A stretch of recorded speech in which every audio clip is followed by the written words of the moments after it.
नसीराबाद में जश्न ईद मिलादुन्नबी सल्लल्लाहु अलैहि वसल्लम जे मौके ते शहर जे मुख़्तलिफ़ इलाइक़नि मां शानदार रैलियूं कढी वयूं आहिनि। इन हवाले सां रैलियुनि में शरीक अॻवाननि BTV न्यूज़ सां ॻाल्हियूं हिन रीति कयूं आहिनि। बिस्मिल्लाहिर्रहमानिर्रहीम। सब खां पहिरियां सभिनी मुसलमाननि खे हिन भलारी ईद जो मुबारकूं। यकीनन ही ईद असांजे लाइ सभिनी ईदनि खां वधीक अफ़ज़ल ऐं आला आहे। इन करे जो सरवर काइनात जो जनम अॼोके ॾींहं ते आहे। अॼोको ॾींहुं असां ईअं सम्झंदा आहियूं त जेकॾहिं हीउ ॾींहुं न हुजे हा त काइनात में न ईद हुजे हा, न ख़ुशी हुजे हा, न ॾेह परॾे हुजे हा। ही सभु मंडल रब मचाया मुस्तफ़ा जे करे। असां सभु इन करे गॾु थिया आहियूं दुनिया वारनि खे ॾेखारियूं त असां पंहिंजे महबूब जे अचण वारे ॾींहं खे सभिनी ईदनि खां वधीक ख़ुशीअ जो ॾींहुं सम्झंदा आहियूं।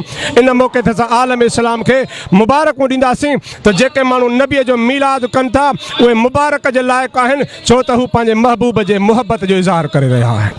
अॼु मिलाद जे सिलसिले में सभु दोस्त गॾु थिया आहियूं हुज़ूर अलैहिस्सलाम जी ख़ुशी जे मौक़े ते मुंहिंजा दोस्त हुजूं ऐं यकीनन असां हिन पंहिंजे महबूब जे पैगाम खे आम करण जे लाइ तमामु मुस्लमाननि जे इस्लाह जे लाइ, छो त मुंहिंजा हबीब दुनिया में आया मख़लूक जी इस्लाह कयूं, उन इस्लाह जे लाइ असां गॾु थिया आहियूं त मुंहिंजा दोस्त जेके महबूब करीम अलैहिस्सलाम जी ग़ुलामी खां थोरो दूर आहिनि, जेके नेकी खां परे आहिनि, उन्हनि खे नेकीअ तरफ़ अॻिते माइल कयूं मुंहिंजा दोस्त, छो त मुंहिंजे आका जो इहो ई पैगाम हुयो।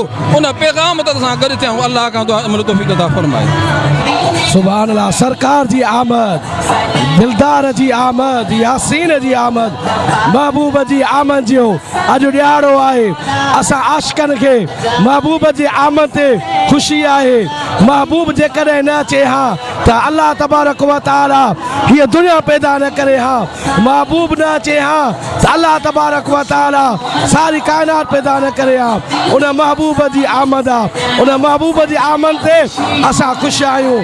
सरकार जी आमद, दिलदार जी आमद, यासीन जी आमद। 12 रबीउल अव्वल शरीफ़ ते असां पंहिंजे शहर नसीराबाद में सभु जो सभु जमातूं गॾिजी रसूलुल्लाह सल्लल्लाहु तआला अलैहि वसल्लम जन जे मीलाद जे ख़ुशीअ में रोडनि ते आहियूं।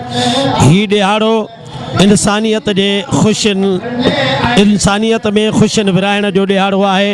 ही ॾियारो पूरनि इंसाननि जे लाइ रहमत जो बास आहे, छो त असांजो नबी हिन दुनिया ते सभिनी जे लाइ रहमत बणिजी आयो आहे।